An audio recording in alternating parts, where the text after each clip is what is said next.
경영고전 읽기 1과 경영고전 읽기 2의 저자인 팩토리 에잇의 신현암 대표님을 모시고 오늘 저자 인터뷰를 진행하도록 하겠습니다. 안녕하세요, 대표님. 안녕하세요. 반갑습니다. 이렇게 많은 분들이 모여 계셔가지고 네. 좀 긴장이 됩니다만 잘해보겠습니다. 네, 화이팅. 화이팅.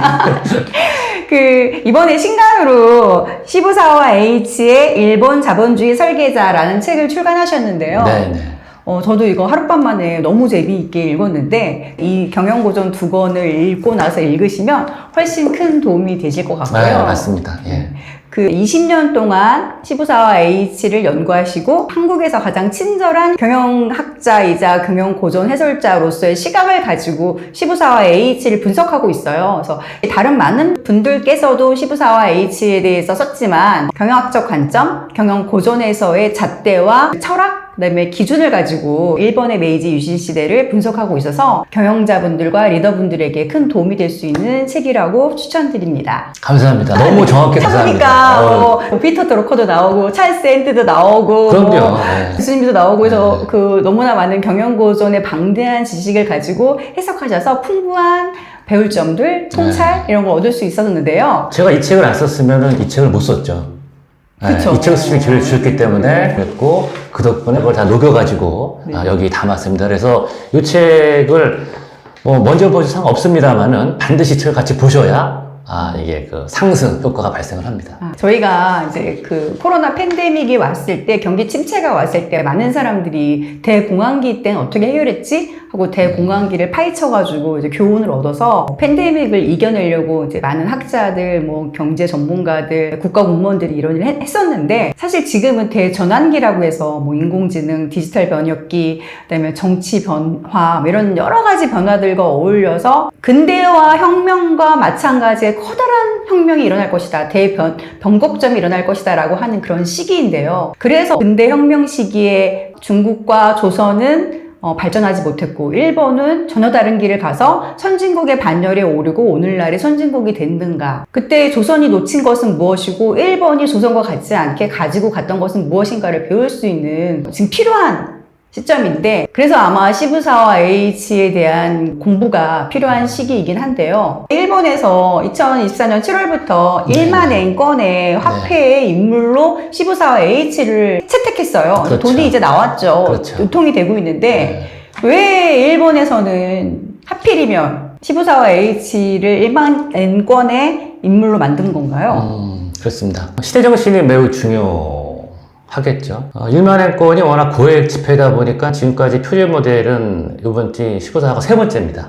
첫 번째가 성덕태자. 성덕태자. 우리 아마 어렸을 때 국사 시간에 무슨 담징 데려다가 벽화 그렸다는 거 어렴풋이 백제시대의 담징을 데려다가 그거 떠오르실 텐데, 그분이 일본을 갖다 국가체제의 기틀을 만들었다고 역사에서 평가합니다. 근데 그 돈이 1956년인 그때 등장을 했는데, 그때가 64년도 도쿄 올림픽을 하자라고 하면서 막 일본이 잘 나가기 시작한 시기죠. 그러니까 우리도 88 올림픽 합니다 라고 선언하면서 그때부터 우리 또 국제화하고 여러 가지 일들이 생겼던 것처럼, 그 당시 그러면은 64년 도쿄 올림픽을 하는데 만행권이 필요한데 누가 과연 이 시대 정신에 꼭 필요한 사람입니까? 생각해보니까 성덕태자, 쇼토쿠 태자를 불렀단 말이에요. 그다음 80년대 중반 들어와서 일본이 엄청나게 성장을 합니다. GDP 넘버 2가 돼가지고 2009년 중국한테 물러줄 때까지 쫙 성장을 하잖아요. 그래서 이미 그때가 아시아를 벗어났던 게, 제가 94년, 95년에 그때 CJ에 있었습니다. 오늘날 CJ E&M, 그 회사의 스타팅 할 때 있었는데, 그 스타팅이 드림웍스라는 회사에다가 3억 달러를 출자하는 프로젝트였어요. 그 프로젝트의 초창기에 해서 스필버그도 만나고 여러 가지를 하는데, 헐리우드에서 글로벌 시장을 분석을 하는데 아시아 시장이라 그럴 때 일본을 뺍니다. 그리고 호주를 더해요.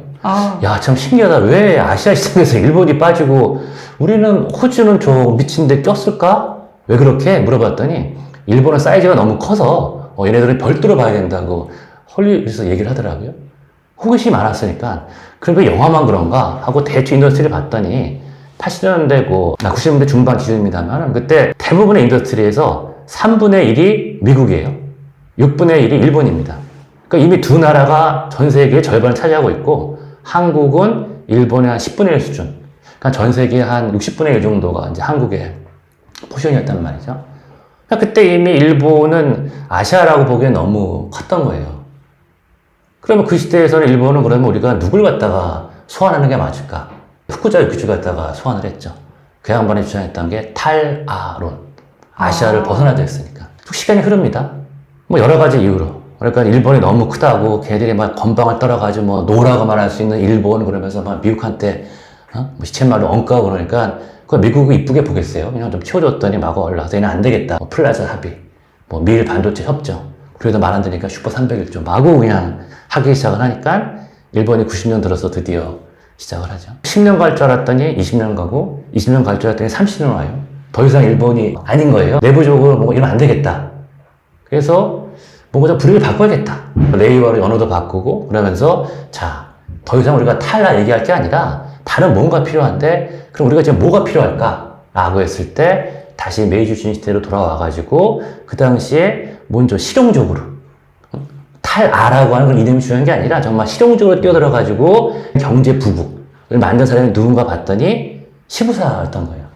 그래서 이 사람을 소환했던 거죠. 사실 그 일본에서 재무성이라고 거기 입장은 그때 그랬었어요. 그냥 뭐 경제적으로 큰일을 해서 뽑았다 그러는데 사실 그때 경제적으로 제일 큰일 한 사람은 미쯔비시 그룹을 만든 이와사키 야스히로가 넘버원이거든요.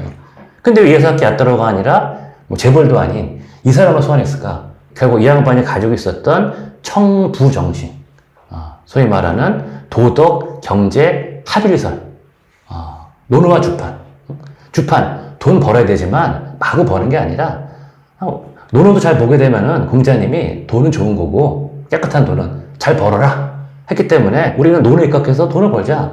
사농공상에서 상 아니다 사가 맨날 주장하는 논어 우리가 실천하고 있는 거다. 우리도 그런 마음으로서 돈을 벌자.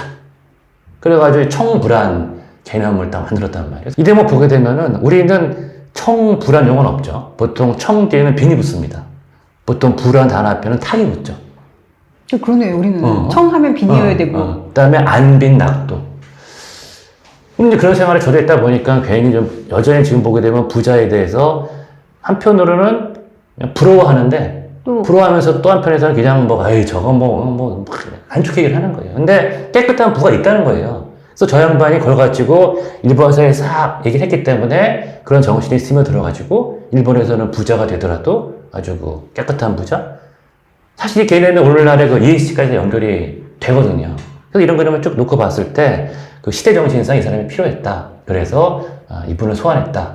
라고 해석이 가능한 거죠. 그 미스터 션샤인이라는 드라마를 보신 분도 계시고 뭐 안 보신 분도 계실 텐데 저기 구한말의 의병 이야기죠. 아마 자료화면이 나올 것 같습니다만은 김태리라고 하는 저분의 오른쪽에 있는 분이 원래 정원자였죠. 버리고 야쿠자 두목 되게 좋아하지만 저 사람도 이제 멀리하고 그 가운데 있는 이병헌과 사랑에 빠지는 그런 얘기인데 다 죽죠. 다 죽고 저 여성분만 김태리만 남아가지고 의병 일으키는 그 이야기인데 그게 이런 대목들이 등장을 합니다. 이거 퇴원 좀 해주쇼. 그러니까 이거 재리는권이라는 건데 뭐 이러고 있어요. 우리도 안다. 저분은 전당포 하시는 분들이죠. 일본 돈은 일본은행 가서 바꾸라고 얘기를 하는 거예요. 그랬더니 이 사람이 이제 변명을 합니다. 내가 토용만 되면 바꾸겠는데 내가 지금 좀 급하다. 근데 이미 저 전당포에는 이런 말이 써 있어요. 아니 들어봐서 못하겠냐 하면서 못 읽냐. 일본도 자제라고 떡하니 적혀 있는데 지금 안 한다. 단어 얘기를 하는 거죠.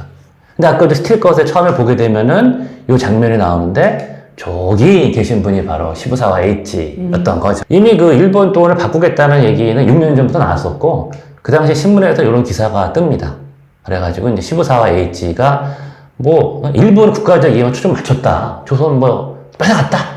뭐 얘기를 하는데 우리가 제일 싫어하는 이토 히로부미 왼수라고 보고 있죠. 일본에서는 어떻게 보고 있는가?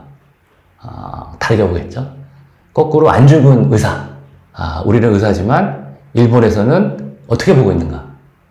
여기 그 독립기념관에 있는 안중근 의사가 이토 히로부미를 사살한 다음에 러시아 관원에게 체포되는 장면을 묘사한 사진은 아니고 묘사한 기록화라고 합니다. 제가 이토 히로부미 생가에 가봤어요. 생가에 갔더니 딱 지연이 되어 있는데 하얼빈에서 암살 당했다 그러면서 요 안중근 의사를 갖다가 한국의 민족 운동가라고 표현을 하고 있어요. 이토 히로부미의 집에서. 집에. 네. 그걸 또 평가해 줬네요?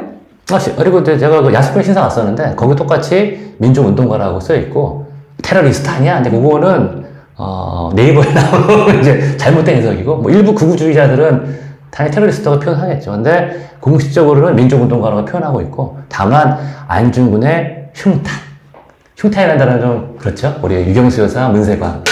안 좋은 단어긴 한데. 자, 조금 시각을 넓혀가지고, 알렉산더 대왕. 우리는 뭐 위대하다고 보지만, 저 알렉산더 대왕 때문에 죽음을 당한 수많은 사람이 있을 거고, 하다못해 제갈공명. 우리 대단하다고 보지 않습니까? 적벽대전에서. 근데 적벽대전에서 자기 남편을 잃었거나, 자기 아들을 잃었거나, 그런 사람은 과연 제갈공명을 어떻게 볼 거냐? 존경할 거냐? 아니면 철천지 원수로 볼 거냐? 그래서 이거를 그 차원 레벨에서 본다고 되면 사실 할 말은 없어요. 그래서 그 시간은 다 접고, 우리가 시부사를 갖다가 왜 그 만행권에 소환을 했으며, 어떤 우리가 좀 배울 점은 뭘까? 우리가 긍정적으로 배울 게 뭐냐는 그런 자세로 접근하는 게 중요하다. 이런 관점으로 시부사를 봐야 된다라고 보겠습니다. 아까 질문이 시부사화가 어떤 사람이야 아마 궁금하셨는데, 제가 한번 시부사를 알게 된 배경부터 좀 먼저 말씀을 드릴 게 좋을 것 같아요. 저는 2006년에 처음 시부사 알게 됐는데, 이때 그 CCTV가 대국불기라는 그 12편짜리 프로그램을 만듭니다. 중국이 1500년까지는 글로벌 넘버원이었어요. 그러다가 1492년도에 대항해 시대가 시작이 되면서 유럽이 성장을 하죠. 그 다음날 바로 망하진 않습니다. 300년 동안은 계속 중국이 버티고 있다가 한 1800년 정도 되면서 중국이 소위 말하는 1위 국가로 전락을 하게 되죠. 그러니까 역사상, 한번 그냥 짧게 얘기해서 뭐 공자 시대 뭐 BC 500년부터 출발하더라도 거의 뭐 2300년 이상을 갖다가 글로벌 원탑이었던 나라가 한 200년 정도 이렇게 잘 못 살았다는 거예요. 그래서 반성을 하고 우리가 잘해보자. 그럼 잘하려면은 현재 잘하고 있는 나라들을 갖다가 무조건 시기 질투하는 게 아니라 쟤네들이 왜 잘 됐냐를 보자는 게 대국불기의 기본 취지였단 말이에요. 우리나라에서도 저 방송 나온 지 3개월 만에 EBS에서 똑같이 자막 띄워서 방송을 합니다. 저 유튜브 들어가면 다 나옵니다. 저게 총 12편인데 저 중에서 7번째 편이 일본이에요. 일본 편이 아시아 강국으로 향한 100년간의 유신이라고 표현하죠. 이제 메이지 유신을 굳이 연도로 찍자 그러면은 1868년을 보는데, 유신은 천천히 이루어지는 과정이어서 크게 한 25년 정도 기간으로 보고 아주 길게는 100년까지 보고 있는 거죠. 그래서 저쪽과 같은 경우에는 뭐 1868년에 어쨌든 공식적으로 메이지 유신을 보고 있고, 1964년이 도쿄올림픽이니까 그 100년 동안에 어떤 그 변화가 있었냐가 다르고 있는데, 저기 보고 1853년에 이 페르제프 산업부터 출발을 하죠. 쭉 등장을 하는데, 자, 시부사 에이치라는 사람이 동상으로 등장을 합니다. 그 다음에 오쿠보 도시미치가 동상으로 등장을 하죠. 이토 히로부미가 동상으로 등장을 해요. 쭉 봤는데, 이게 그 동상으로 등장하는 사람은 3명이 등장을 해요. 네. 그러니까 이제 중국 입장에서 일본을 벤치마크 차원에서 봤을 때 자기네가 다시 성장하기 위해서는 저 3명에 대해서 집중 탐구하고 싶다는 거예요. 나머지 뭐 후제국 지리분이 다 나옵니다만은 그분들은 동상이 아니라 그냥 사진으로 등장을 하는 거예요. 왜 이 3명을 갖다 굳이 동상으로 뽑았을까 본다 그러면은 저 사람들이 일본 근대화의 주역이었다는 거예요. 근데 2005년에 제 지식으로는 이토 히로부미 다 아니까 그래 걔가 우리한테는 나쁜 놈이지만 저 나라는 훌륭하겠지. 오쿠보 도시미치 같은 경우에는 메이지 유신을 좀 공부한 분들은 알아요. 흔히 말하는 유신 3걸. 그런데 시부사에치는 처음 들어본 거예요, 저도. 자막에는 일본 현대기업의 아버지라고 하더라고요. 그래서 저 때부터 내가 경쟁고소 있었어요. 그러니까 그다음 삼성 경쟁고소에. 그래서 과제가 떨어지게 되면 저걸 한번 파봐야겠다고 하는데 그 과제까지는 안 떨어지더라고요. 하지만 생각은 하고 있었죠. 그러다가 이제 팔 일이 있어가지고 열심히 파기 시작을 하다 보니까 이 양반이 아주 흥미로운 사람인 거예요. 일본 자본주의 아버지라 읽었다가 왜 하나 봤더니 이분이 회사를 500개를 설립을 합니다. 대단한 거죠. 근데 자선기관은 600개를 설립을 해요. 이때부터 놀랬던 게 회사보다 더 많은 개수의 자선기관을 만들었구나. 이분은 보통 분이 아니구나. 저분이 1940년에 태어나서 1931년 상당히 장수하십니다. 91세까지 사는데 대부분의 회사는 60세, 70세에 다 은퇴를 합니다. 근데 자선기관만큼은 본인이 끝까지 그 책임을 져요. 사실 본인이 91세까지 살지 않았겠어요? 몰랐겠죠, 본인도. 그래서 대충 60세까지 회사를 정리하고 그냥 자선기관만큼 끝까지 하자 그래서 올라가고, 노벨 평화상 후보로 올라가요. 기업가가 뭐 하시면 노벨 경제학상 학자들이 타는 겁니다만은 평화상 후보에 올랐다는 것은 매우 드문 그런 일이죠. 근데 제가 이 경영학 쪽으로 하다 보니까 그 피터 드러커가 이 세상의 누구보다도 경영의 본질이 책임이라는 것을 꿰뚫어 본 인물이라는 것을 알게 됐어요. 그러면서 본격적으로 15사 엣지에 대해서 관심을 갖게 된 거죠. 여기 프로그램 보시는 분들은 아마 피터 드러커를 다 아실 거란 말입니다. 그래서 야 설마 피터 드러커가 어떻게 저 사람하고 나이 차이도 나는데 어떻게 알 수 있겠어? 드러커는 1909년생, 이구 저 양반은 1840년생이니까 60살 정도, 10살 정도 많지 않습니까? 그래서 만나지 못했을 거예요. 하지만 드러커가 총 39권의 책을 썼는데 저 다 보지 않았습니다만은 쭉 봤는데 일본 사람 나온 건 이분밖에 없어요. 미국 사람 무지만이 나오고 유럽의 무슨 뭐 페레레 형제니 무슨 뭐 지메스니 다 나옵니다만 드러커 책에 안 나와요. 제가 6년 전에 깊이 처음으로 팔 때는 저 책이 등장을 합니다. 저기 피터 드러커의 매니지먼트라는 책의 원전이에요. 저 책을 제가 갖고 계세요? 기획했습니다. 저 책을? 왜냐면 제 21세기 국수. 그러네요. 저번에 이재규 총장님께서 저보고 저 책을 번역해야 된다. 그러셔가지고 에이전시 연락해서 저 책을 하고 정은지란 번역 작가도 제가 선정하고. 대단하시다. 저 책이 나오게 된 거는 그때 이재규 총장님이 피터 드러커 연구자이셨는데 그분이 이제 저한테 저 책은 반드시 내야 하니까 맞아요. 계약을 해라. 맞아요. 근데 알고 봤더니 저게 두꺼운 책이어가지고. 지금 저 책이 한글판이 저게 1200페이지예요. 그러니까요. 그리고 지금 중국어 서적에서도 구할 수가 없고 지금은 진짜요? 국립중앙도서관에만 있습니다. 그래서 제가 저거 알라고 국립중앙도서관 사서갔고 어떤 분들은 아니야 저 책 있어 라고 해서 다른 책을 보여주시는데 그거는 일본의 어떤 사람이 저 책을 요약한 거예요. 요약한 거를 한글로 번역했기 때문에 그 안에는 뒤집어서 얘기 안 나오죠.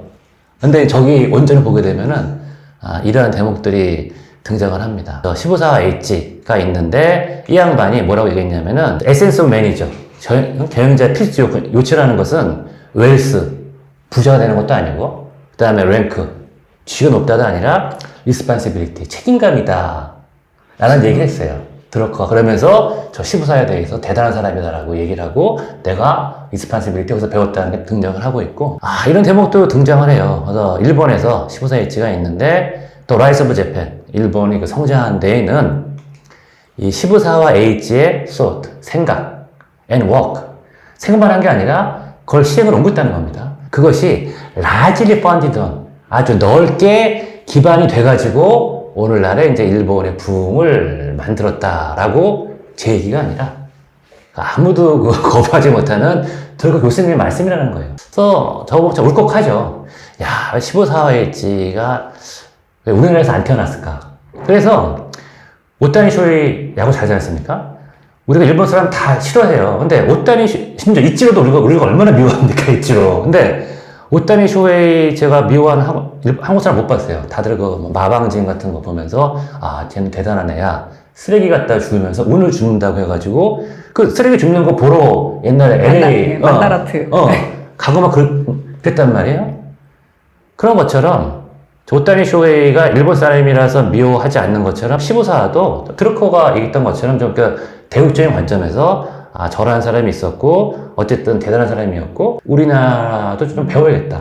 기업을 500개 만들지 않았습니까? 기업을 500개 만들었다는 것은 본인이 다 만들었기보다 일종의 벤처 캐피탈리스트인 거예요. 그래가지고 자 이런 회사가 필요해. 어려운 업종이 필요했을 때 부르죠. 그래서 당신은 왜 이 회사의 CEO가 되고 싶습니까? 저 돈 많이 벌고 싶어서요. 아웃. 당신은 이 회사의 CEO가 되고 싶습니까? 제가 저희 가문을 위해서요. 당신은 왜 이 회사의 CEO가 되고 싶습니까? 이런 산업이 지금 필요하다고 생각이 듭니다. 더 듣습니다. 그래서 자기는 생각이 같아요. 그럼 당신이 한번 운영을 해보세요. 그 대신 제가 좀 관여를 하겠습니다. 본인이 뭐 이사장이 되건 아니면 본인의 어떤 핵심 오른팔을 갖다가 이사로 놓건 오늘날 블랙록 딱 그렇게 저 블랙록하고 비슷하네요. 블랙록이 처음에는 잘 성장을 못하다가 한참 큰 다음에 2013년부터 주주 서원을 보내기 시작을 해요.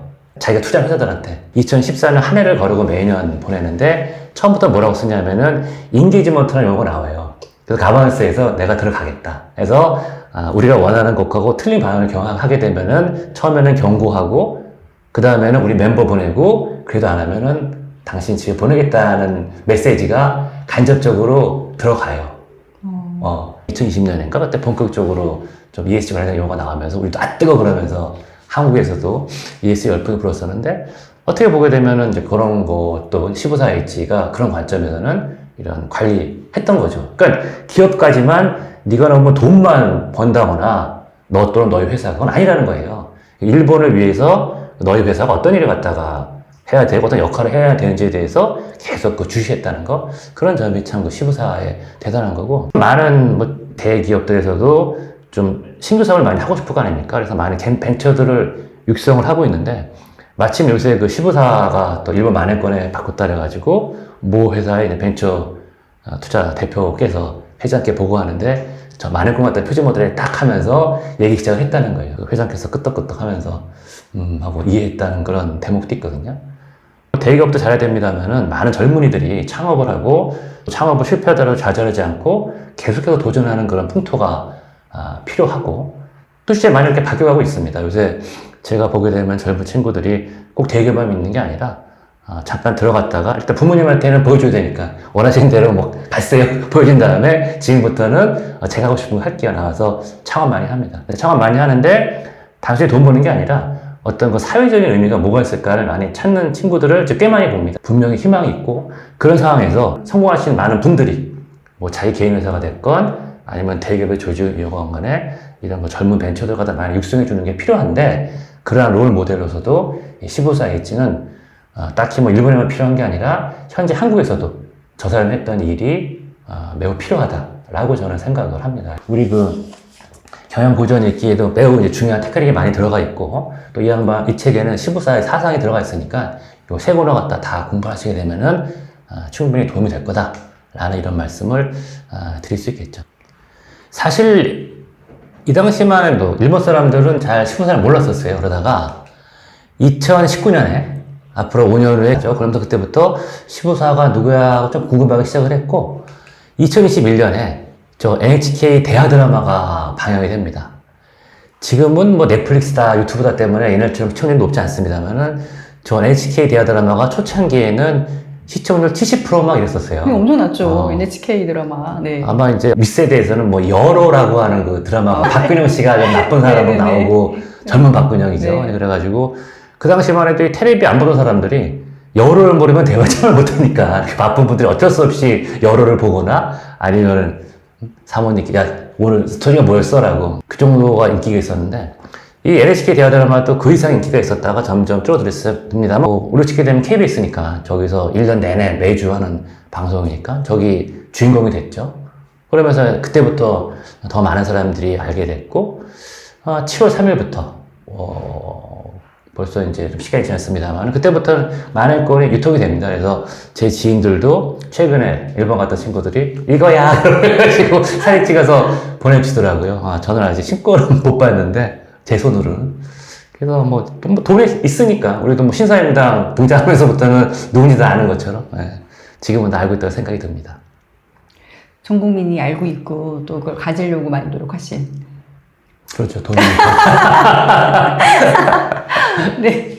15사가 이제 생애를 보면은 사실 산업공상에서 상인이니까 가장 미천한 신분인데 그렇죠. 그런 미천한 신분이 쇼군의 최측근이 된다는 게 이제 우리나라 조선이었다면 약간 좀 맞을 수 있나라는 생각이 약간 의아하게 들었고요. 그것도 이제 삶을 보면 약간 드라마틱해요. 막부를 타도하겠다 그래가지고 반란을 도모하고 발각이 돼서 붙잡혀가기도 하고 그러는데 맞아요. 살아난단 말이에요. 그렇죠.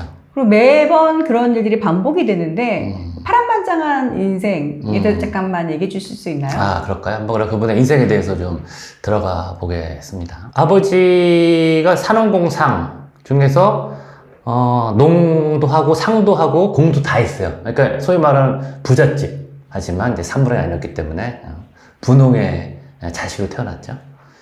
그래서 어렸을 때부터 그런 걸 막 배웁니다. 특히 이 양반이 글 공부를 해요. 사실 그 상인의 자녀다 그러면은 공부하는 게 우리도 한글 필요합니다. 그 다음에 덧셈뺄셈 필요해요. 구구단 끝. 더 이상 공부 안 시켜요. 아니 뭐 대표님도 뭐 중학교 때 그 근해 공식 그 배우셨죠? 혹시 지금 기억하세요? 그러면 이제 둘이 나오시겠지만 근해 공식 써본 적이 없어요. 그걸 하지만 어쨌든 어렸을 때부터 자기 사촌 형이 서당, 우리 치게 되면은 거기 있어가지고 보냅니다. 그래서 사서오경, 일본 역사, 그런 거를 공부를 해요. 소위 말하는 이쪽 사 쪽 애들이 공부했던 것 같다가 하는 유복한 환경에서 컸던 거예요. 시부사가 엄청나게 똑똑했어요. 그걸 아버지가 안 거죠. 아주 나중에 이런저런 활동할 때도 그래요. 네가 알아서 해라 그러면서 한 게 어린 시절의 이야기인데, 재능이 있더라도 부모가 뒷바라지 못해줄 수도 있잖아요. 근데 재능이 있으니까 또 마침 또 자기 사촌형이니까 하는 김에 해라라고 해가지고 다 그런 기회를 줬던 거죠. 이 양반이 그 상행위를 하다가 그 희한한 경험을 한번 하게 됩니다. 아버지하고 상거리 대신하는데 어느 날 관리가 불러요. 시부사 아버지 부른 거죠. 시부사 아버지 포함해서 3명을 부르는데 대충 다 돈 좀 있는 집이에요. 그래가지고 조만간 애도에서 법회가 열릴 거니까 각각 뭐 500냥씩 내라 라 그런 거예요. 뭐 지금으로 치게 되면 뭐 10억, 50억 얼마인지 모르겠지만 어쨌든 분홍 3명을 불렀으니까 꽤 되는 돈이었겠죠. 근데 그때 시부사 아버지가 몸이 아파서 시부사가 대신 참석을 합니다. 그래서 황송하지만 저는 아버지 대리인이기 때문에 아버님께 말씀을 드려야 됩니다. 관리가 보기엔 건방진 거죠. 아니 시키면 해야 되는데 네가 가면, 그래서 야 너 몇 살이야 그래가지고 17살입니다. 옛날에 17살이면은 무슨 뭐 결혼도 하고 뭐 그럴 나이 아닙니까? 그래서 그 나이면 네가 노는 재미도 알았을 것이고 당연히 아버지 지갑에 몰래 손을 댔을 거 아니냐? 당장 승낙해라 이러는 거예요. 그럼 무서우니까 아이고 죄송합니다 그러고 해야 되는데 시부사가 좀 까탈스럽습니다. 절대 안 굽히거든요. 그래서 저는 한 집안의 주인이 아닙니다. 그런 큰 돈은 제 마음대로 할 수 없습니다 이러는 거예요. 관리는 그냥 돌아버리는 거죠. 그래서 일개 농민에 불과한 놈이 무슨 소리냐, 기분이 길쭉으로 감세 생각해라 막 이랬더니 시부사가 계속 어쨌든 아버님께 여쭤됩니다 그러는 거예요.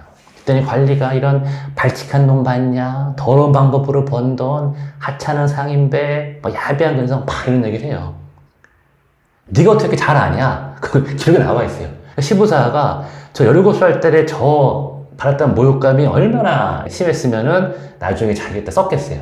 평생 한으로 남아 있었던 거죠. 근데 저게 모욕감이 아니라 저게 당당하게 그 사실 두려움이 있을 수 있잖아요. 관리고 높은 사람이고. 근데 거기서 그런 말을 해낸다는 건 자기 소신을 지킨다든가 거기에 권력에 굴복하지 않는다는 성격이 드러나는 거 아닌가요? 뭐 이제 그런 것도 있는데 저게 스토리텔링상은 어떻게 진행이 되냐면은 나중에 그 시부사가 파리 가지 않습니까? 파리 박람회 끝나고 나서 유럽 투어를 해요. 유럽 투어 할 때 벨기에 국왕을 만나는데, 벨기에 국왕. 레오폴드 2세. 네. 그러면 이제 벨기에 국왕이 그런 얘기를 하는 거죠. 오셨냐. 일단 뭐 쇼군 대리인과 그 팀들이니까 어쨌든 국빈 아닙니까? 잘 대해주면서 일본도 근대화 하셔야죠.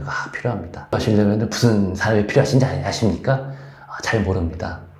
철강입니다. 그렇거냐 할 때 왕이 하는 소리가 철은 벨기에산이 최고입니다. 이때 시부사 머릿속에 11세의 경험과 얘 같이 오버랩이 되는 거예요. 그렇게 스토리가 전개가. 네. 왜냐면 사의 총 두목이 왕 아닙니까?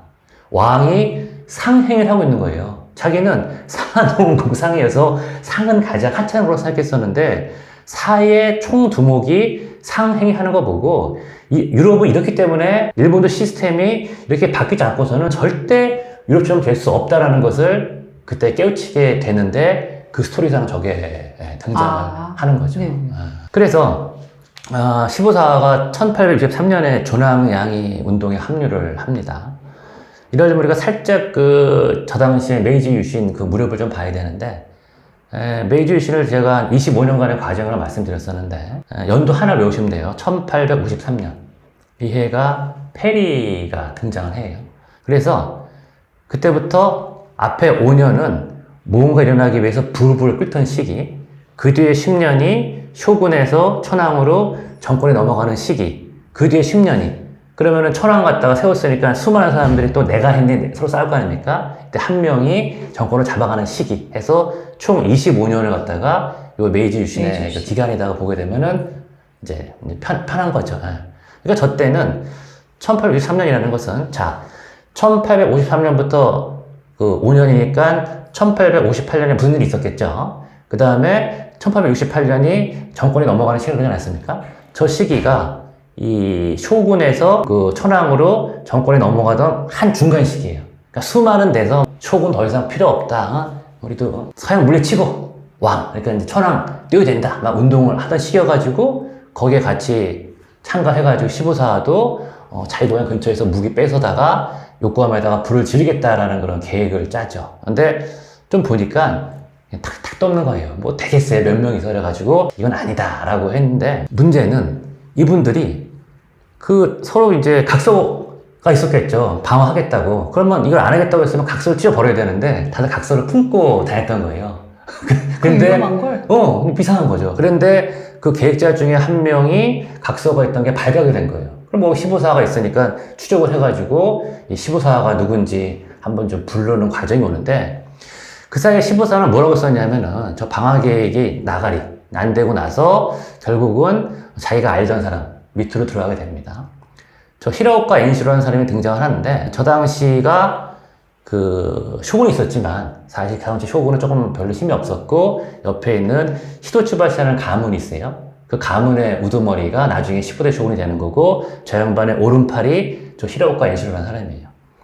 근데 우연히 한번 둘이 만났었는데 젊은 친구가 똑똑한 거예요. 그래가지고 너 나중에 교토에 올 일 있으면은 한번 와라. 처음에 같이 가자고 불렀었는데 그때 저 15사는 다른 계획이 있었으니까. 근데 히라오카 엔시로가 내 집에 얘기해 놓을 테니까 아무 때나 한번 올려와라. 그 아무 때나 올려와라가 뭐냐면은 저 당시에 일본에서는 딴 데로 가려고 되면 통행증이 필요했거든요. 그 통행증을 만들어 놓은 거예요. 그래가지고 15사 가가지고 그 통행증 가지고 교토 가서 저 사람 밑에서 같이 하고 있었는데 어느 날 히라오카 엔시로가 그 연락을 받은 거예요. 네 밑에 15사 있다며 해서 잠깐 좀 와서 우리가 좀 면담을 해야겠다. 그때 면담이 뭐겠어요? 아니 그 이상한 거지 느낌이. 그래서 부른 거예요. 그래가지고 딱 감을 차리고 물어봅니다. 너 혹시 지금까지 태어나서 누구를 죽여봤다고 생각을 한 적이 있냐? 덜컥하겠죠. 근데 바로 내라 그러면 안 되잖아요. 없습니다라고 얘기를 했겠죠. 히라오카가 조금 더 패를 깝니다. 실은 막부에서 연락이 왔다. 그래서 너를 좀 보자 그러는데 나는 그 이유가 뭔지 모르겠다. 너 혹시 짚히는 게 있냐? 그랬더니 여기서 더 계급다가 본인도 큰일 나는 거 아닙니까? 그래서 제가 실은 그러면서 이러한 계획을 세운 적이 있다. 그러니까 히라오카에서 한숨을 푹 쉬는 거예요. 그래서 야 지금 너 얘기 들어보니까 너 막부 들려가게 되면 너 거의 죽은 목숨이다. 그래서 내가 지금 네가 살 길을 얘기해 줄 텐데 네가 살 수 있는 길은 현재 저기 쇼군이 있지만 저 쇼군의 대항 세력이 있다. 저 밑에 들어가 숨게 되면은 차마 여기서 얘를 못 건드릴 테니까 내 생각에 네가 절로 들어가는 게 좋을 것 같다라고 얘기를 해요. 하루만 시간을 달라. 그래서 고민을 합니다. 원래 이 사람의 목표는 인생의 목표는 막부 타도 아닙니까? 근데 갑자기 그 뭐 막부의 패밀리 밑에 들어가서 일을 하라 그러니 말이 되나 싶은 거예요. 또 다른 한편으로는 내 인생의 목표가 막부 타도인데 자 내가 내일 들어가면 거의 개죽음 당하는 건데 그럼 개죽음 당하게 되면은 내 꿈을 이룰 수 있을까? 그럼 내가 내 꿈을 이루기 위해서라면은 참고 저 밑으로 들어가는 게 맞겠다라고 판단을 하고 그때 이제 도쿠가 요시노부를 갖다가 아련을 하죠. 그러면은 이쪽의 총수장은 자기 오른팔이 청구하는데 얼마나 이쁘겠어요. 일단 뭐 내가 믿는 사람이 청구하니까 당연히 이뻐 보이는데 애가 똘똘해. 똘똘하니까 그 말이 요새 치게 되면은 대기업 회장이 데려다가 재무팀장하고 인사팀장을 시킨 거예요. 동시에 어마어마하게 믿는다는 얘기죠. 그래가지고 이 스토리가 진행이 됩니다. 이 양반이 쇼군이 돼버리는 거예요. 요시노부가. 그러니까 자기가 타도하려고 생각을 했던 그 막부의 핵심 인물로 가게 됐던 거죠. 그때 그 도쿠가 요시노부 중에서 이제 직접 개인적으로 만날 수 있는 사람들이 몇 명 있어요. 이 히라오카 엔시로가 그 중에 한 명이에요. 그러니까 이 사람의 사회적 지위가 예를 들면 장관이 대통령 아무 때나 못 만나잖아요. 그쵸. 하지만 대통령의 비서관 아무 때나 만날 수 있잖아요. 그러니까 대충 뭐 대통령의 비서관이다 정도 생각하시게 되면 편하죠. 아무 때나 이렇게 만날 수 있으니까 뭐 같이 뭐 배고프면 점심을 먹었을 거고 그러다가 이런저런 얘기하다가 너 요새 뭐 하냐 그러면 제가 최근에 뭐 갔는데 되게 똘똘한 젊은이가 있습니다 이런 식으로 해가지고 다 이제 그런 라인이 또 그래서 그 히라오카 엔시로를 본인이 은인이라고 생각하고 있는 거고 이때 그 프랑스랑 사이가 좀 좋아요. 막부는 프랑스랑 사이가 좋고 저쪽 지방 세력들은 영국이랑 사이가 좋던 시절인데 제2의 만국박람회 1867년이죠. 그때 초청을 받습니다. 근데 자기는 그때 뭐 풍전등화 그 다음에가 메이지신이니까 본인은 갈 시간이 없으니까 못 가고 자기 이복 동생인 아키다테를 갖다가 보내죠. 근데 그때 겨우 14살이에요. 뭘 하겠습니까? 그러니까 여러 명을 보내는데 제일 믿을 거는 시부사 H니까 자 H자 너한테 두 가지 미션을 주겠다. 첫 번째는 만국박람회 잘 하고 오는 거고 더 중요한 거는 아직 어리니까 쟤를 갖다 유학을 시켜라. 저때 요코하마에서 출발을 해가지고 스웨즈 운하를 통과해서 파리로 가는데 스웨즈 운하가 만드는데 10년 걸립니다. 저때가 스웨즈 운하가 만들어지던 중간 시기예요. 그러니까 아마 저기로 갔다가 저기서 배를 놓고 뭐 육로로 이동해가지고 건너갔겠죠. 공사가 어마어마하게 큰 거예요. 시부사가 보기에는. 그래서 물어봤겠죠. 아니 이거 하다가 저거 망하면은 저 사람들 다 집안 풍지박산 나는데 어떻게 저렇게 위험한 걸 합니까? 그랬더니 안 망합니다. 아니 당신이 그 모든 사업에 오퍼튜니티 리스크가 있는데 어떻게 리스크 없다고 얘기를 하냐 했더니 망해도 회사만 망하지 저 사람 집안은 안 망합니다. 그래서 세상에 그런 법이 어딨냐 했더니 주식회사라는 걸 설명을 해주는 거예요. 주식회사라는 걸 만들어가지고 그 범위 안에서만 내게 되면은 망하면 이 회사가 망하는 거지 이 사람의 집안이 망하는 거 아니구나라는 걸 처음으로 알게 되는 거예요. 그러면은 사람들이 더 많은 기업들을 세울 수가 있겠구나라는 걸 처음으로 느끼면서 파리에 동착을 합니다. 파리에 갔더니 자기가 살던 도쿄, 뭐 에도겠죠? 전혀 다른 세상이 펼쳐지고 있는 것 같다 본 거예요. 그래서 그 안에 보니까 뭐 주식 거래소도 있고 뭐 여러 가지 궁전도 있고 뭐 그랜드 호텔에 뭐 묵었겠죠. 저 만국박람 매장에 뭐 저를 갖다가 보면서 뭐 여러 가지를 갖다가 하게 됩니다. 그러면서 이제 벨기에 가서 아까 그 충격받았던 그 얘기 아까 말씀드렸던 그래서 저 레오폴드를 갖다가 보게 되면서 어쨌든 그 과정에서 많은 걸 느껴요. 그럼 다른 사람들은 안 느꼈냐? 묘사에 이렇게 되어 있습니다. 다른 사람들은 갔더니 너무 이렇게 휘황찬란하니까 우리 일본이 여기서 기가 죽으면 안 되겠다. 기가 안 죽으려면은 돈을 팍팍 쌓겠다 해가지고 유럽이 갖다가 마구 이제 썼던 거예요. 그러니까 뭐 예산이 뭐 돈이 가정이 다 썼겠죠. 그래가지고 급하게 돈 좀 붙여달라 라고 얘기를 하는데 그 당시에 전화도 없으니까 전보를 쳤겠죠. 근데 전보가 안타깝게도 샌프란시스코까지 가는데 일본으로 못 가는 거야. 전보가 없어서. 그래서 가가지고 그게 배로 해가지고 일본까지 갔다는 거죠. 한 달 배 타고. 그걸 보면서 야, 문명 개발하는 게 정말 중요하구나. 전보 치게 되면 바로 가는데 이거는 오는데 한 달이 걸리니까. 자, 그럼 유럽이 문명 개발을 했는데 왜 개발했을까? 일단 본인이 느끼기에 주식회사란 게 있었어. 그래가지고 저게 일단 잘 됐고 그 다음에 은행이란 게 있네. 그래서 은행이란 게 필요하겠구나. 플러스해서 산업설비, 경제제도. 내가 들어가게 되면 쇼군이랑, 그 다음 쇼군이었으니까 같이 얘기해가지고 저런 걸 좀 해야겠다라는 그런 기획자처럼 생각을 갖다가 막 하게 되는 거죠. 자본주의 시스템을 빠르게 익히고 설계도를 가지고 일본에 도입해야 되겠다. 그쵸. 생각하고 이제 그쵸. 설계도를 훔쳐왔네요. 그래가지고 우리 이제 그 문익점에 이제 목가시 훔쳐온 것처럼 저 사람은 그 시스템을 갖다가 다 사실 훔쳐온 건 아니고 배운 게 시부사와 H가 유럽을 방문한 최초 일본 사람은 아니에요. 이미 그 전에 저기 조슈 파이브니 뭐니 그러면서 이 쇼군 몰래 다 보냈었는데 사람들은 그냥 수박 겉핥기 시험만 보고 오는 거예요. 우리가 벤치마킹 했다 그러게 되면은 우리가 마이크로소프트 벤치마킹 하려고 그러면은 그 회사 본사 건물을 보고 오는 게 아니라 들어가서 샤질라 나텔라가 왜 회사를 어떻게 만들었고 뭘 어떻게 했는지 갖다가 제대로 얘기를 들어야지 배울 수 있는 거잖아요. 근데 여기는 일본을 대표해서 갔기 때문에 그 당시에 나폴레옹 3세가 붙여주죠. 은행이 궁금합니다. 그때 은행 갖다 제일 잘하는 사람 붙여줘가지고 다 설명을 듣게 돼가지고 모든 질문에 대해서 답을 배운 거예요, 직접. 그래서 시부사가 필요했던 거예요, 그 일본 신정부에서. 왜냐면은 수박 겉핥기가 아니라 제대로 배웠으니까. 그러니까 우리가 어디 뭐 루브르 박물관을 가더라도 나 혼자 가서 이거 모나리자야 보는 사람이 있고 다 내 스스로 공부한 사람이 있지만 거기서 전문 가가지고 설명을 듣게 되면 내가 모르는 걸 다 배우잖아요. 그쵸. 시부사는 확실하게 초인류 과외를 하고 일타강사한테 1대1 배운 거죠. 그래서 본인이 상투 갖다가 자릅니다. 그래서 저는 모습으로 돌아오죠. 이런 모습이 이 당시 영화, 드라마 그래서 이렇게 표현이 되어 있죠. 이렇게 머리가 길었었는데 바꿨다는 거예요. 그 머리를 자른다는 게 이제 전혀 다른 모습으로 돌아온 거잖아요. 그쵸. 그래서 조선 같은 경우에는 신체 발부에서 부모의 이건 절대 자를 수 없다 했는데 일본에 그런 의식은 없었던 건가요? 있었죠. 근데 이제 본인이 내가 이걸 받아들여야겠다고 생각하면은 그냥 얘네들이 화혼양제 거슬러 올라가게 되면은 화혼한제라는 단어까지 거슬러 올라가는데 800년대 그때 해안시대 그 무렵에는 중국한테 배웠어요. 그래서 야마토 다다시 우리가 일본 정신을 둔 상태에서 한 나라의 중국 한 당이니까 한 나라의 그 재능만 가져오자. 이것이 메이지 시대에 들어가서는 화혼양제. 일본의 혼은 둔 상태에서 서양에 전혀 무슨 뭐 은행일 수도 있고 산업설비일 수도 있고 재능을 배우자라는 게 되거든요. 그럼 배우려면 일단 내가 자세가 바뀌어야 되는 거 아니겠습니까?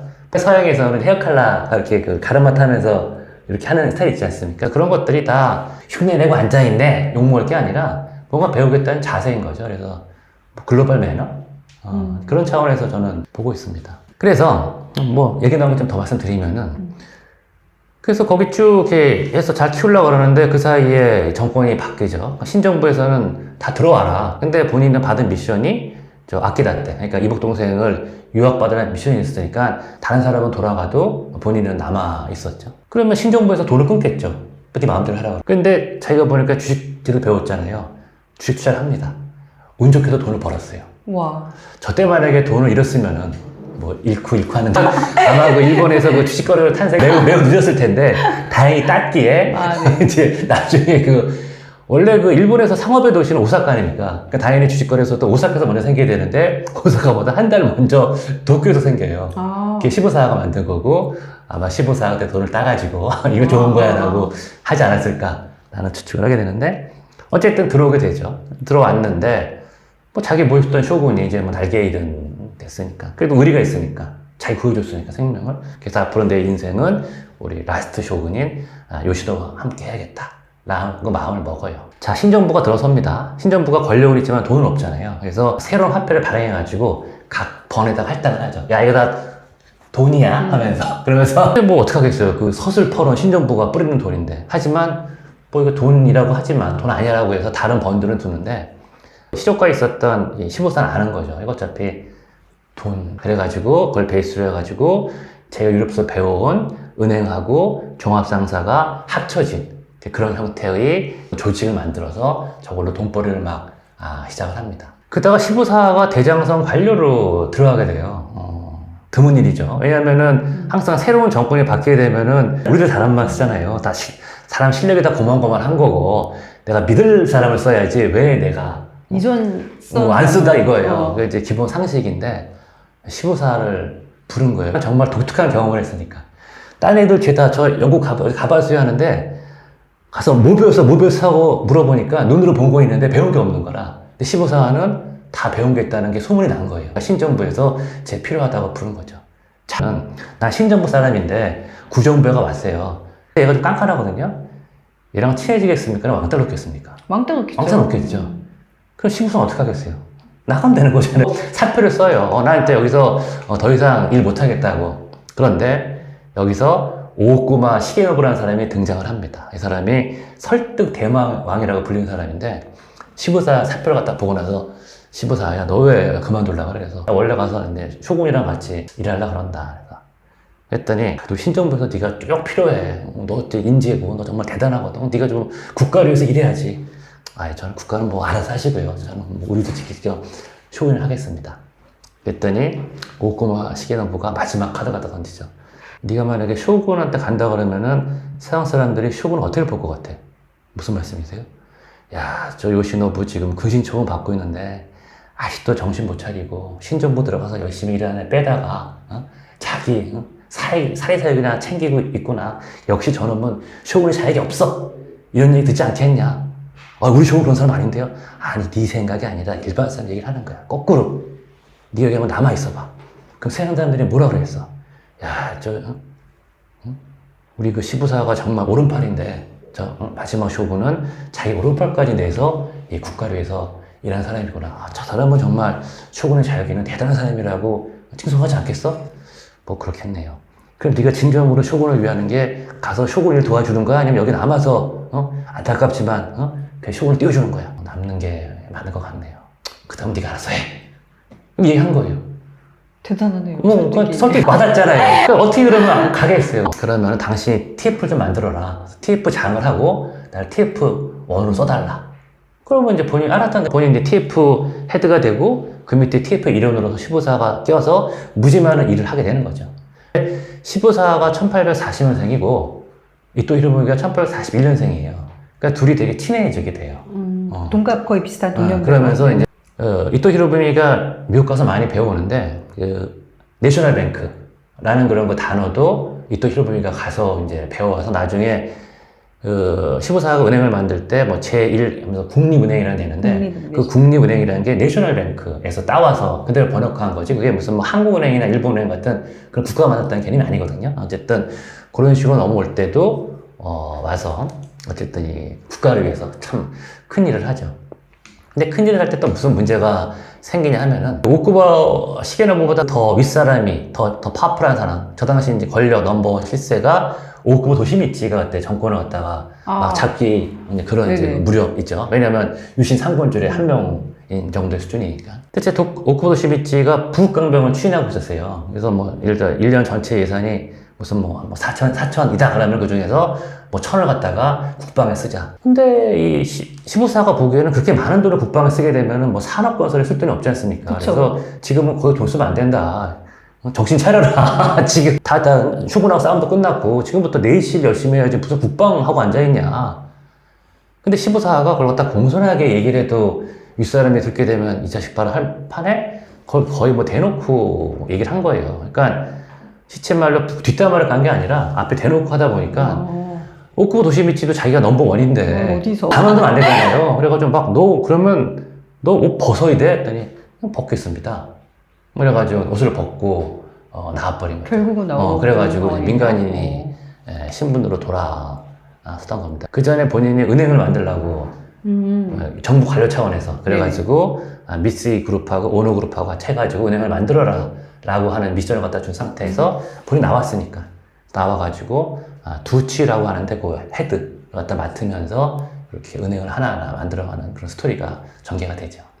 그래서 자본주의 설계자가 그렇죠. 되는 과정. 근데 시부사가 나오라 그랬을 때 TF 멤버 중에서 정말 그 시부사랑 친했던 사람이 하나 있어요. 그러니까 이 친함을 솔직하게 다 말할 거 아닙니까? 그래서 타마노라 양반인데 시부사야 난 너한테 실망했다.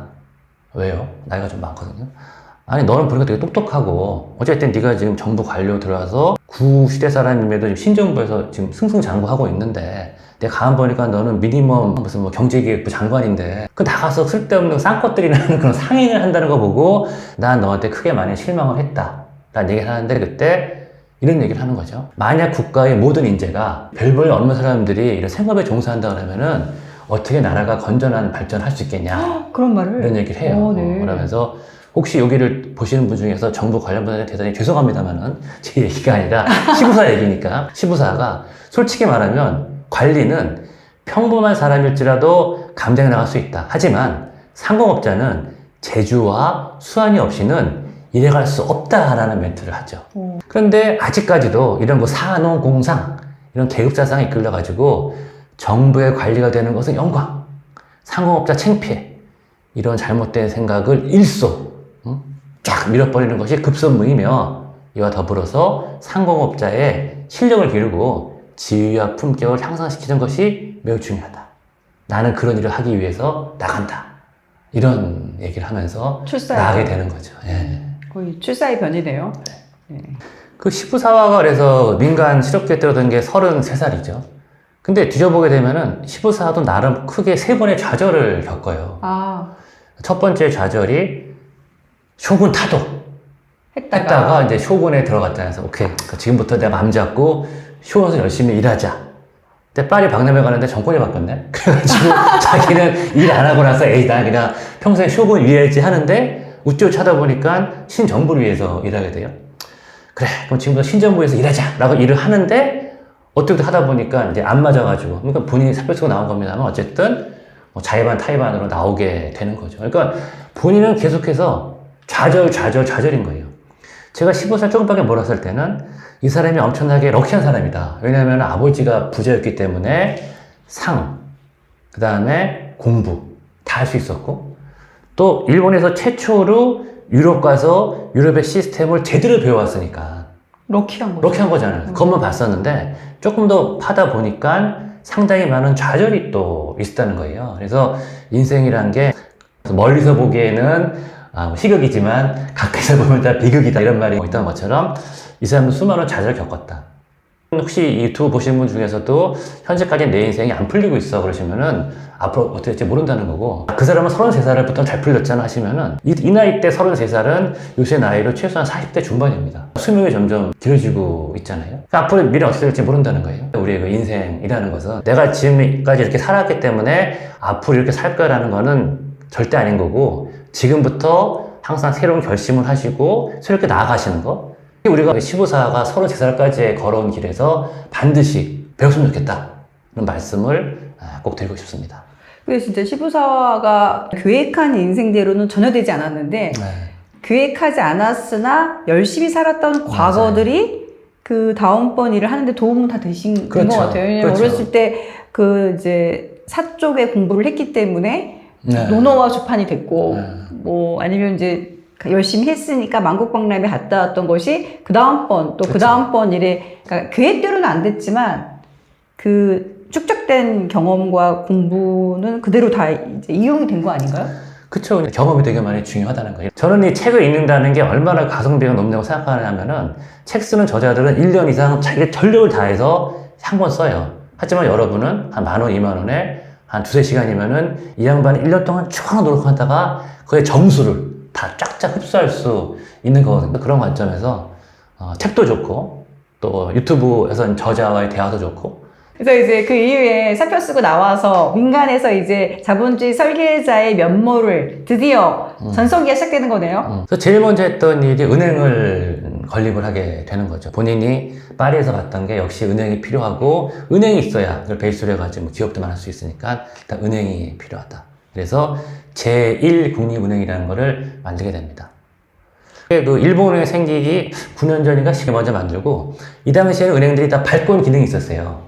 저도 홍콩 처음 갔을 때 은행 돈이 들어가지고, 아니 이게 왜 정부 돈이 아니라 은행에서 찍은 돈이야. 저 신기했던 그런. 그때는 누구나 돈을 찍어서 낼 수. 허락을 받은 은행들이 발권 기능이 있었거든요. 은행들이 등장을 해가지고 제1은행부터 제153은행까지 쫙 생기게 됩니다. 그런 은행들이 막 지점도 있고 막 여러 군데 어디 하나만 거기 깔려 있고 그랬겠죠. 그러면 내가 은행을 내고 싶어요. 그런데 하는 방법을 몰라.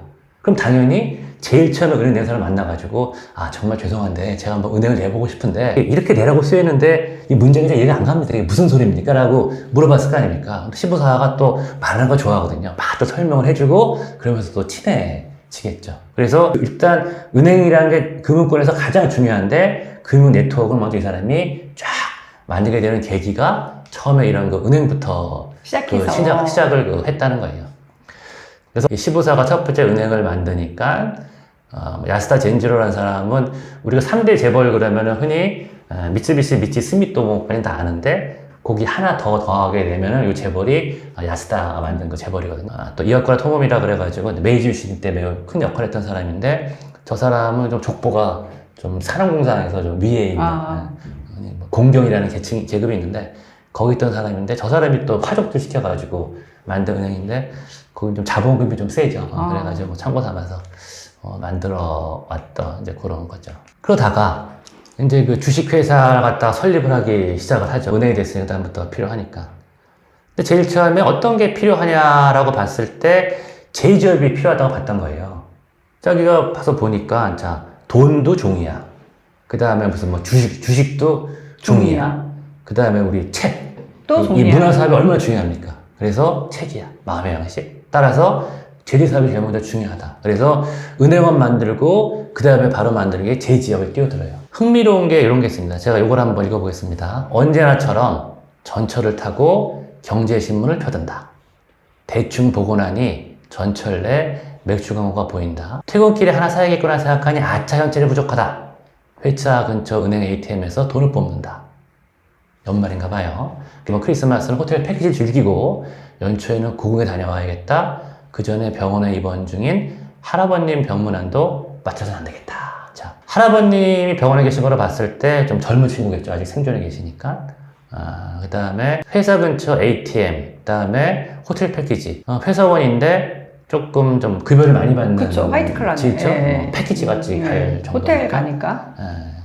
여친이랑 가거나 뭐 가족이랑 가거나 그런 정도니까. 요거를 조금 고유명사로 바꿔보겠습니다. 언제나처럼 JR을 타고 니케이 신문을 펴둔다.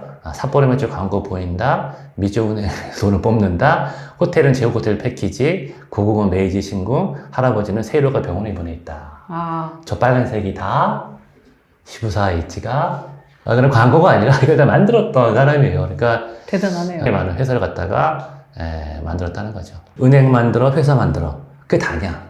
그 위에 이분들의 교류나 되게 중요하지 않습니까? 또 이분들의 사회적 지위도 높여야 되는 게 되게 중요하기 때문에 뭐 주식거래소, 상업회의소, 은행집회소 이런 것도 다 이 양반이 만든다는 거예요. 상공인들의 지위를 높이기 위해서 뭐 상공회의소 만든 것까지는 뭐 이해가 되죠. 또 이제 민간 외교 하기 위해서 파란 눈의 인형 그런 거 만들어서 일미 교류 갖다가 통해 가지고 저거로 노벨상 평화상 후보도 이제 올라가요. 자, 이건 기업 얘기잖아요. 뭐 500개 해당되는 그 600개의 그 사회 공익은 뭘 했느냐? 기본적으로 뭐 복지 의료도 있습니다만 학교도 무지 많이 만들었고, 그렇죠. 노사협조. 일본 가시는 분들 시부야 많이 가보실 텐데, 시부야 개발의 원조가 또 시부사 H다라는 것까지도 등장하게 됩니다. 1872년에 저걸 만들어가지고 죽을 때까지 60년간의 자기 책임을 다한다는 거. 60년간. 1831년에 돌아가시거든요. 그러니까 죽을 때까지 했다는 얘기예요. 그러니까 기업은 60세, 70세 때 은퇴를 했지만 사회 공익 기간은 끝까지 했다는 것은 기업인의 책무가 회사 운영으로 끝나는 게 아니라 결국은 사회를 좋게 만드는 게 되게 중요한 거다. 그런 수단으로서 기업도 필요하지만 그에 못지않게 수많은 이런 사회 공익시설이 필요한데 이것만큼은 내가 끝까지 책임을 지겠다는 저러한 사상. 아마 저런 거를 드러커가 보고 나서 역시 그 어떤 기업가는 웰스, 부도 아니고 랭크, 이것도 아니라 리스판시빌리티, 책임감이구나 라고 하면서 기업의 본질은 사회적 책임이다 라는 것을 내가 시부사에 때 배웠다 라고 하는 멘트가 아마 저 대목을 보고 그 드러커가 느끼지 않았을까 라고 저는 생각해 봅니다. 또 교육이 필요하니까 저 상법 강습소라는 거를 만들어요. 뭐 저렇게 뭐 애들 모여서 공부하는 데인데 이게 나중에 히토츠바시 대학이 됩니다. 와튼 스쿨하고 하버드 스쿨의 역사가 보게 되면 와튼 스쿨이 81년에 생겼고 하버드 스쿨이 92년에 생겼는데 어쨌든 그것의 전신이 되는 상법 강습소는 1875년부터 출발했다는 건 대단한 거고 엄청 빠르게 시작했네요. 독일에서 유럽에서 배워서 뭐 그럴 수도 있지만 저거지만 더욱 대단한 거는 여자 학교. 그러니까 여자 교육이 무진장 중요하다는 거를 물론 저건 이토 히로부미가 깨우쳐가지고 거기 오더에 의해서 출발했습니다만 어쨌든 저분이 다 참여해가지고 뭐 미쯔비시도 돈 대고 저 사람 돈 대고 하면서 학교를 만들고 나중에는 이제 이사장까지도 일부 하고 그러거든요. 그러니까 여성 교육의 중요성에 대해 우리 같으면은 옛날에는 뭐 여성들에 대해서 조금 그쵸. 뭐 그런 게 좀 있었잖아요. 되게 저 옛날부터 여성 교육이 중요하다 그래가지고 저런 생각들이 참 배울 게 많다는 거죠. 일본 저력의 힘 저걸 만드신 분들이네요. 이 장면 노사관계 되게 중요하다. 물론 뭐 문호조 경영이 좋을 수도 있고 뭐 TSMC 같은 데는 노조가 없죠. 반도체는 이게 국가산업이기 때문에 그건 특수한 거죠. 국익산업에 대해서 노조 활동은 좀 그런 게 있겠습니다만은 협조회가 했던 활동들 보게 되면은 뭐 노동쟁이 뭐 조정도 하고 또 이걸 위해서 정부에 건의하는 거 노조에 계신 분들에 대해서 강습회 공부도 시키고 뭐 강연회도 하고 이제 그런 것들. 그러니까 기업이 중요하지만 기업이 결국 이런 거 사람이고 결국 이분들이 모여있는 노조가 제대로 돌아가지 않고서는 기업이 제대로 할 수 없다. 그 CEO의 배만 불리는 게 중요한 게 아니라 노조에 계시는 분들은 다 잘 돼야 된다는 이러한 사상. 이 시부사가 이미 갖고 있었다는 거예요. 시부야 개발도 사실 시부사부터 거슬러 올라갑니다. 시부사가 만국박람회 때 파리에 요 갔다가 보지 않았습니까? 1867년도에 젊었을 때죠. 그러면서 이러한 그 방사형의 모습 본 거예요. 너무 아름다운 거죠. 근데 제가 건축가한테 물어보니까 건축학적으로 저건 아주 낭비래요. 왜냐면 직사각형으로 져야 짓기도 편하고 번지수도 있기 편한데 짓기도 어렵고 번지수 좋아하니까 되게 어렵다는 거예요. 건축가들은 이런 거 되게 안 좋아하지만 우리가 보기엔 되게 멋있잖아요. 시부사도 보고 나서 저런 걸 하나 만들겠다는 그런 구상을 하게 됩니다. 근데 그거 젊었을 때 얘기고 하지만 꿈은 언젠가 실현된다 해가지고 나이가 한참 들어서 이게 지금 1924년이니까 저 계획 세운 건 대충 1921년 정도였으니까 본인은 한 80살 때 대충 30살 되기 전에 꿈꿨던 거를 80살 지나서 실현한 거예요. 그러니까 여러분들이 어떤 꿈을 가지고 계시더라도 포기하는 게 아니라 이 키핑, 저 마음속에다 어떤 써두시는 거 하다가 언젠가는 내가 실현하겠다 이런 마음을 가지고 계시게 되면은 그날이 반드시 올 수 있다는 거죠. 근데 꿈을 갖다가 포기하게 되면은 그런 날은 안 오는 거예요. 15사는 그 꿈을 가지고 있었고 그 꿈을 갖다가 실현을 시키죠. 그래서 요런 걸 갖다가 진짜 이렇게 방사형으로 이렇게 만든 한쪽 사인이 이렇게 돼 있어요. 제가 한번 가봤어요. 그래서 갔더니 그중에 한 장이 이렇게 생겼고 저기 보게 되면은 옆에 그 지도가 보이지 않습니까? 위쪽 부분이 방사형으로 돼 있는 거예요. 그래서 그때 제가 지난 4월에 가가지고 저기를 한번 비디오로 180도만 찍어봤습니다. 비가 좀 오는 날이었는데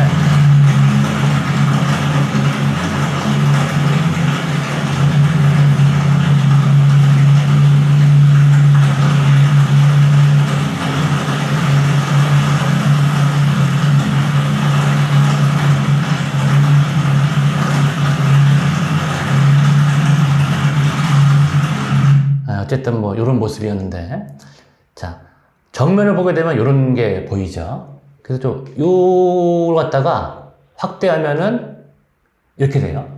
여기 보게 되면 뭐라고 써있냐면은 15사와 H 옹 할아버지 그분께 감사한다는 말이 저기 들어가 있어요. 그러니까 동사만 있는 게 아니라 여기저기에 그러니까 15H 덕분에 우리가 이런 멋진 마을을 갖게 되었다. 시부야에서 외곽입니다. 그래가지고 이렇게 빠른 전철로 한 10분이니까 상당히 떨어져 있는 거리인데 저기 이제 뭐 전 도쿄 도지사도 살고 또 옛날 유명한 야구 감독도 살고 상당히 부촌을 예쁘게 꾸며져 있는 거고 시부야 지역은 도쿄라고 하는 그룹이 거기를 장악을 하고 있는데 시부사는 이렇게 나이를 많이 먹었으니까 본인이 하진 않고 누구 시키죠. 그때 픽업된 사람이 저 고토 게이타라는 사람이고 쭉 내려가서 오늘날 도쿄 그룹 그 시부야 가보게 되면은 뭐 거기 시부야 히카리에 무슨 뭐 스크램블 스퀘어 높은 건물들은 일단 다 도쿄 거다라고 보시면 되는데 그거의 출발점이 시부사와 H였다. 그래서 이런 많은 일을 했던 거에 대해서 오늘 대표님과 아주 즐거운 아니 이제 하얀 도화지 위에 자기가 그리고 싶은 것을 마음껏 그리고 그것도 90세까지 그쵸. 거의 임박할 때까지 다 펼치고 뭐 사회에 도움을 주고 본인은 또 즐겁고 이게 다 결합되어 있는 행복한 사람인 것 같아요. 예, 맞습니다. 시부사와 H가 자본주의 아버지라고 하면 당연히 기업가라고 생각하기 쉬운데 제가 지난 6월 달에 이 양반의 후손을 한번 만났습니다. 그 사진에 보게 되면은 저게 1926년 정도에 찍은 사진입니다. 그래서 시부사 H가 돌아가시기 5년 전이고 앉아있는 사람이 장남, 오른편에 서 있는 사람이 장손, 그 다음에 저 꼬마가 저 장손의 장남, 증장손이라는 표현이 있더라고요. 그때가 저 애가 아마 돌쯤 돼요. 제가 지난 6월, 그러니까 저분이 99세예요 지금. 네, 그러니까 1925년생이셔서 99세인데 뭐 말씀도 잘 하시고 그래서 조선일보랑 같이 가서 이제 저걸 보면서 물어봤죠. 정말 대단한 기업가하고 당신의 그 증소 할아버지 어떻게 생각했더니 기업가가 아니라 문화인이라는 표현을 써요. 문화인. 문화인. 그래서 이제 나중에 궁금해 생각해보니까 문화라는 게 컬처는 컬처. 이렇게 경작해서 만드는 거. 그러면 시부사는 어떤 문화를 만들었는가? 회사를 설립했다는 것은 겉모습인 거고 사농공상에서 공하고 상이 엄청나게 중요하다는 그런 컬처를 갖다가 일본에 상이란 게 결코 천박같지 않다는 그런 컬처를 만들었기 때문에 사람들이 기꺼이 상이나 공, 농 이런 행위를 하면서도 창피하지 않았고 똘똘한 사람들이 위로 올라가는 게 하려고 했던 게 아니라 이런 사업에 뛰어들었고 그런 컬처를 만들었다는 저 그 증장손의 얘기가 상당히 많이 와 닿았습니다.